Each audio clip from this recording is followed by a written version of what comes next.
नमस्कार, आप देख रहे हैं न्यूज 24। आपके साथ मैं हूं अखिलेश आनंद। किंगफिशर एयरलाइंस के मालिक और यूबी ग्रुप के चेयरमैन विजय माल्या को डिफॉल्टर घोषित कर दिया गया है। यूनाइटेड बैंक ऑफ इंडिया ने विजय माल्या को डिफॉल्टर घोषित किया है।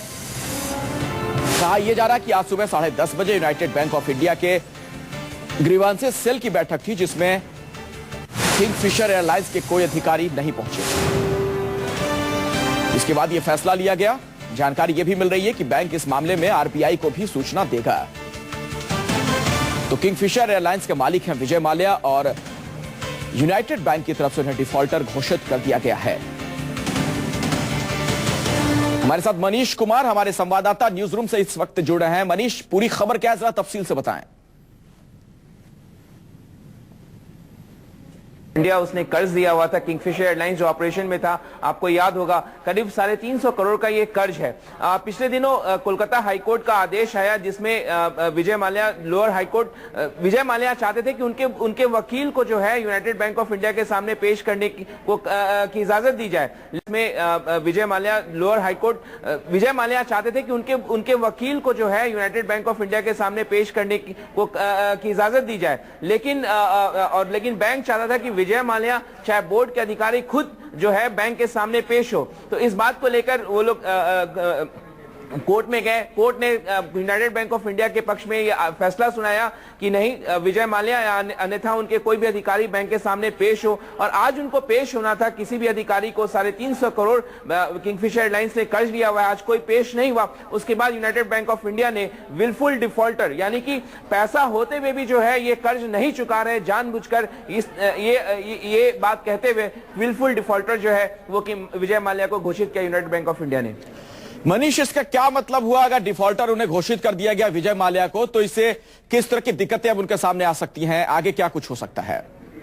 देखिए अखिलेश, मैं आपको बता दूं, किंगफिशर एयरलाइंस पे करीब 6000 करोड़ से ज्यादा का कर्ज तमाम सरकारी बैंक और निजी बैंकों का बकाया है। एसबीआई का बकाया है, पीएनबी का बकाया है, पीएनबी का 770 करोड़ रुपए बकाया है। और इसी तरीके का मुकदमा जो है वो दिल्ली हाईकोर्ट में भी चल रहा था। हालांकि दिल्ली हाईकोर्ट ने किंगफिशर को राहत दिया। उसने ये कहा कि किंगफिशर एयरलाइंस से कोई वकील जो है वो रिप्रेजेंटेटिव पीएनबी के पास जाके इस संबंध में बात कर सकता है। लेकिन कोलकाता हाईकोर्ट ने कोई राहत नहीं दी। तो आज यूबीआई ने विलफुल डिफॉल्टर घोषित किया। बैंकों का पैसा बकाया है, इस बात को सबको पता है। 6500 करोड़ के आसपास कर्ज बकाया किंगफिशर पे। किंगफिशर एयरलाइंस अब जमीन पर उतर चुकी है। उसका कोई अता पता नहीं पता चल रहा कि वो ऑपरेशन में होगा या ना होगा। अब जाहिर तौर पर अब विजय माल्या के लिए कर्ज लेना किसी भी सरकारी बैंकों से काफी मुश्किल हो जाएगा। आज जिस तरीके का यूबीआई ने फैसला लिया, वो आरबीआई को इस बात को सूचित करेगी। वो लगातार इस मसले पर वित्त मंत्रालय के भी संपर्क में है। तो किंगफिशर एयरलाइंस के मालिक विजय माल्या के लिए अब किसी भी बैंक से कर्ज लेना बेहद मुश्किल हो जाएगा। और विलफुल डिफॉल्टर, जबकि उनके तमाम दूसरे कंपनियां चल रही हैं, चाहे हम यूनाइटेड ब्रेवरीज की बात करें, दूसरी कंपनियां, पैसा होते हुए भी विलफुल डिफॉल्टर का मतलब अखिलेश ये हुआ कि उनके पास संसाधन है, पैसे हैं, लेकिन जानबूझकर वो बैंक का कर्ज अदा नहीं कर रहे। ऐसे में मनीष, एक सवाल यह भी है कि जिस तरीके से यूनाइटेड बैंक ऑफ इंडिया ने यह फैसला लिया है, और भी जिन बैंकों से कर्ज ले चुके हैं विजय माल्या, उनकी तरफ से भी सख्त कदम उठाए जा सकते हैं आने वाले दिनों में।